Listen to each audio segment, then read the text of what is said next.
Xin chào các bạn đã quay lại với kênh Cô Ba Bình Dương. Hôm nay mình chia sẻ với các bạn thêm một món canh đơn giản nhưng rất bổ dưỡng cho bữa cơm gia đình. Vị ngọt thanh mát kết hợp cùng tôm thịt đậm đà, thấm vào từng khoanh bí tươi non, hấp dẫn. Với cách làm rất dễ, bạn chưa từng nấu ăn vẫn có thể tự nấu cho nhà mình một nồi canh ngon lành. Nào cùng vào bếp với mình nhé! Chúng ta có thể xem những thành phần nguyên liệu chi tiết hoặc tham khảo những dụng cụ nhà bếp mình hay sử dụng bên dưới phần mô tả của video. Bí đao thì các bạn nên chọn những trái thon, màu nó xanh tươi ha, cầm lên thấy chắc tay, chứng tỏ là bí không bị xốp bên trong. Và một đặc điểm nữa là cái phần lông tơ nó vẫn còn bên ngoài nha các bạn. Bí tươi mới á, thì mình nấu canh mới ngon ha. Bây giờ mình bào vỏ và rửa sạch bí. Sau đó thì mình cắt từng đoạn hơi dày một chút, khoảng từng 4 đến 5 cm là vừa. Không cắt mỏng quá nha các bạn. Vì khoanh bí mỏng thì khi nhồi thịt hầm á, nó sẽ dễ bung nhân ra bên ngoài lắm. Cắt xong thì mình dùng cán muỗng để lấy ruột bí ra ha.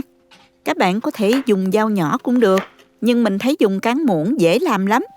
Mình ấn cán muỗng vào phần ruột rồi mình xoay một vòng là lấy được ruột bí ra, rất là gọn. Lưu ý là mình chỉ lấy phần ruột vừa đủ để nhồi thôi nha. Các bạn đừng có khoét vành tròn quá lớn ha. Lúc nhồi thì nó cũng dễ bung nhân ra lắm.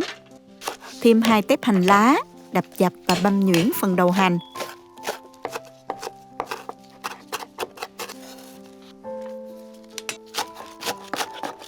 Còn phần lá hành thì các bạn xắt nhỏ ra. Mình dùng khoảng 3 củ hành tím nè, băm nhỏ.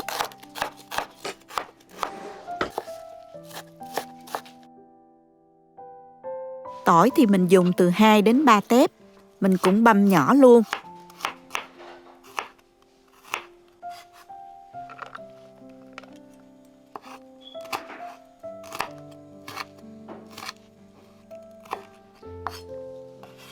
Bây giờ mình cho vào chảo 1 muỗng canh dầu ăn.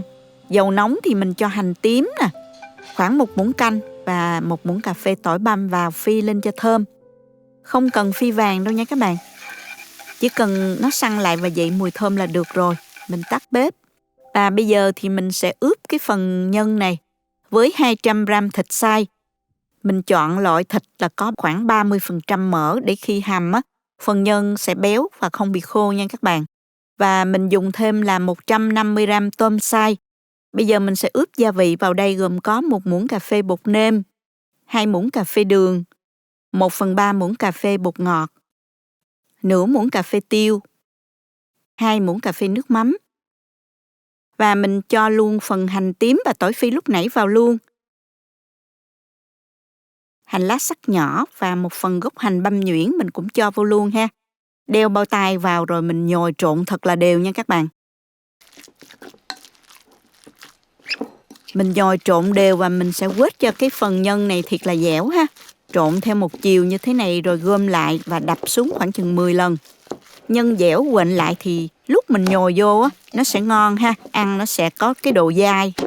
Khi mà chuẩn bị bí xong thì phần nhân cũng xong luôn. Thì bây giờ mình nhồi luôn nha các bạn. Mình múc một lượng nhân cho vào trong phần ruột bí á. Rồi mình dùng tay ém chặt xuống. Và mình cho nhân nó hơi dư ra phía ngoài vành bí một chút xíu ha. Ém đều 2 đầu xuống luôn. Để khi hầm lên nhân sẽ không có bị bung ra ngoài nha các bạn. Nhồi xong rồi thì mình bắt đầu hầm bí luôn. Cho vào nồi 1 lít 2 nước. Phần nhân còn dư thì mình nặn thêm vài viên thịt viên để nấu chung. Vừa làm nước canh ngọt hơn và nhìn tô canh nó cũng đẹp mắt hơn nữa. Đợi nước sôi lên thì mình thả mấy viên thịt viên vào trước. Và nêm gia vị vào gồm có nửa muỗng canh bột nêm, 1/3 muỗng cà phê muối, nửa muỗng canh đường, 1/3 muỗng cà phê bột ngọt. Khuấy đều lên. Mình nêm tạm trước như vậy ha. Đợi nước sôi trở lại rồi mình cho hết phần bí đã nhồi thịt vào luôn nè. Để lửa vừa cho nồi canh sôi và cho bí chín mềm.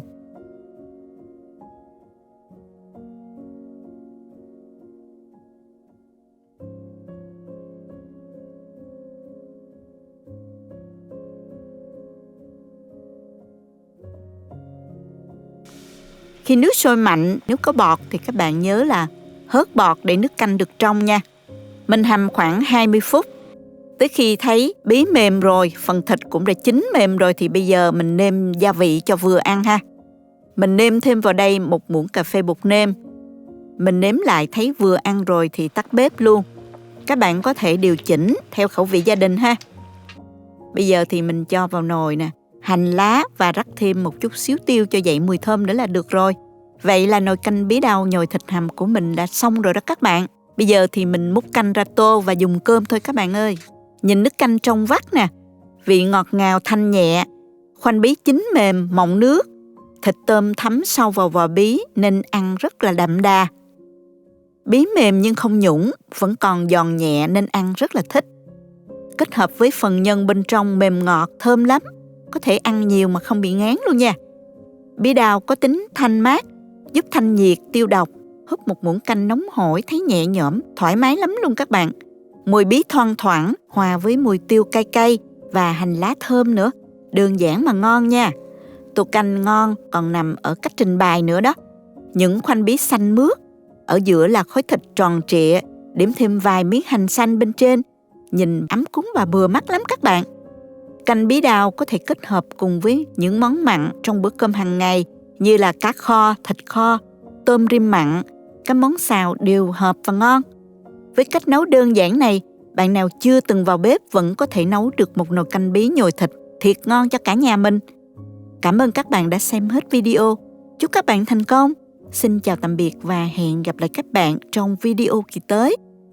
Nếu thích cách mình chia sẻ, nhớ gửi cho bạn bè cùng xem, bấm like và đăng ký kênh để xem nhiều món ăn mới của mình. Các bạn cũng có thể truy cập website cobabình dương.com để xem công thức nấu ăn dưới dạng bài viết. Xin chào các bạn đã quay lại với kênh Cô Ba Bình Dương. Có ai thương nhớ về miền Tây mùa nước nổi mà không bồi hồi khi nhớ về món canh chua cá linh?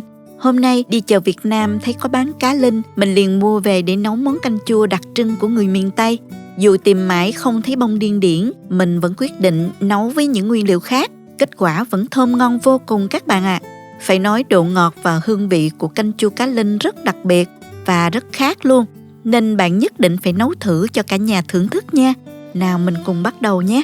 Chúng ta có thể xem những thành phần nguyên liệu chi tiết, hình ảnh nguyên liệu cụ thể để thực hiện món này ở cuối video, hoặc tham khảo những dụng cụ nhà bếp mình hay sử dụng bên dưới phần mô tả của video. Mình có ở đây là 400 g cá linh. Loại cá này nhỏ, chỉ cỡ bằng đầu ngón tay người lớn. Tuy nhỏ nhưng cá linh lại có nhiều ưu điểm, thịt béo và xương mềm. Chính vì thế, cá linh thường được dùng để chế biến nhiều món ngon như là mắm cá linh kho, đặc biệt là canh chua cá linh bông điên điển nổi tiếng của người miền Tây. Mình dùng dao hoặc là kéo, cắt ở phần bụng một chút xíu, rồi lấy hết phần ruột bên trong ra, cắt mang và đuôi nữa là xong. Bây giờ mình đem cá linh rửa qua muối pha loãng và rửa lại thật sạch để ráo nước ha. Cà chua thì các bạn rửa sạch, cắt bỏ cuống.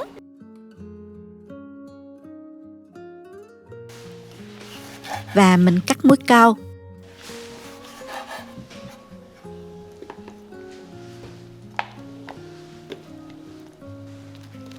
Đậu bắp thì mình cắt bỏ đầu đuôi và cắt ra làm đôi.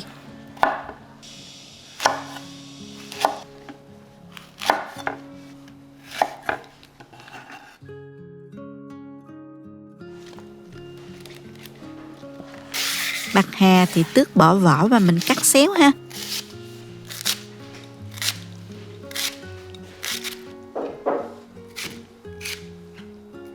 Rau ôm và ngò gai nữa, cắt nhỏ ra, thiếu nó cũng mất ngon đấy nha.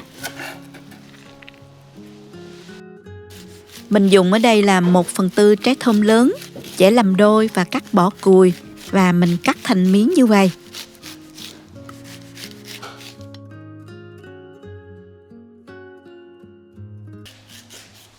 Mọi thứ đã chuẩn bị xong. Bây giờ đến bước chính là nấu canh. Mình phi tỏi trước nè, cho vào chảo khoảng 5 muỗng canh dầu. Cho tỏi vào đảo đều đến khi tỏi chuyển vàng thì mình đổ ra rây, lượt lấy phần tỏi phi.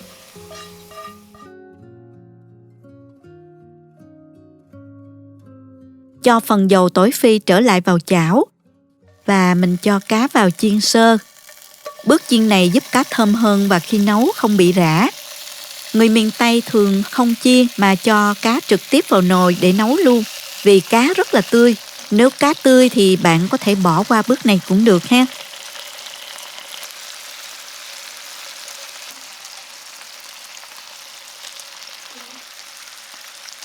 Mình chiên sơ cá cho săn mặt, không chiên chín nha các bạn, vì chút nữa mình còn nấu nữa. Mình trở mặt cá một chút xíu rồi gắp ra đĩa luôn. Tiếp theo, cho vào nồi 1 lít 3 nước, cho vào 3 muỗng canh nước me. Mình dùng một vắt me nhỏ, cho nước sôi vào và tán ra và mình lọc lấy phần nước me. Rồi mình nêm vào nồi canh luôn, gồm có 1 muỗng canh bột nêm, nửa muỗng cà phê muối, 2 muỗng canh đường, 2 muỗng canh nước mắm. Khuấy đều cho tan gia vị. Nước nóng rồi thì mình cho cá vào nè.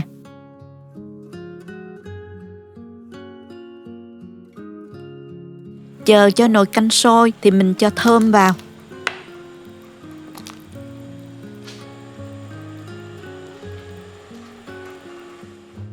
Canh sôi khoảng 3 phút, mình nếm thử canh và điều chỉnh gia vị một chút theo khẩu vị gia đình ha các bạn.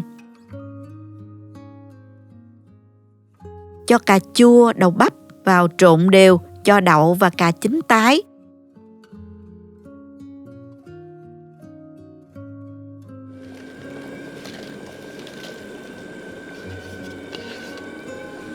Rồi mình cho bạc hà, giá vào sau cùng, tắt bếp luôn.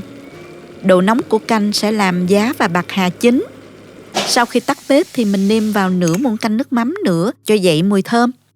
Nêm rau ôm, ngò gai và thêm tỏi phi và ớt nữa nha.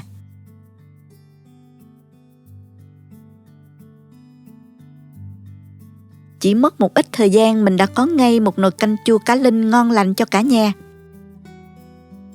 Mình múc ra tô nè, cá vẫn còn nguyên không bị nát. Các loại rau cho vào vừa chín tới, vẫn giữ được màu sắc, không bị nhũn nát. Nước canh trong, vị chua ngọt vừa phải, đặc biệt là vị ngọt đặc trưng của cá linh không thể lẫn với loại cá nào khác, ngọt lắm luôn. Gắp cá ra chấm thêm với nước mắm trong, vài lát ớt nữa. Cá khi ăn vào cũng ngọt thịt lắm các bạn. Xương mềm mà người lớn có thể nhai luôn được, nhưng nên cẩn thận với trẻ em nhé các bạn. Chúc các bạn có bữa cơm ngon bên gia đình thương yêu của mình. Chào tạm biệt và hẹn gặp lại các bạn trong video kỳ tới nhé. Cảm ơn các bạn đã theo dõi video. Nếu thích cách mình chia sẻ, nhớ gửi cho bạn bè cùng xem, bấm like và đăng ký kênh để xem nhiều món ăn mới của mình. Nếu thấy video thực sự hữu ích, bạn có thể gửi tặng ekip thực hiện một ly cà phê bằng nút Super Thanks hình trái tim ngay bên dưới video. Các bạn cũng có thể truy cập website cobabình dương.com để xem công thức nấu ăn dưới dạng bài viết.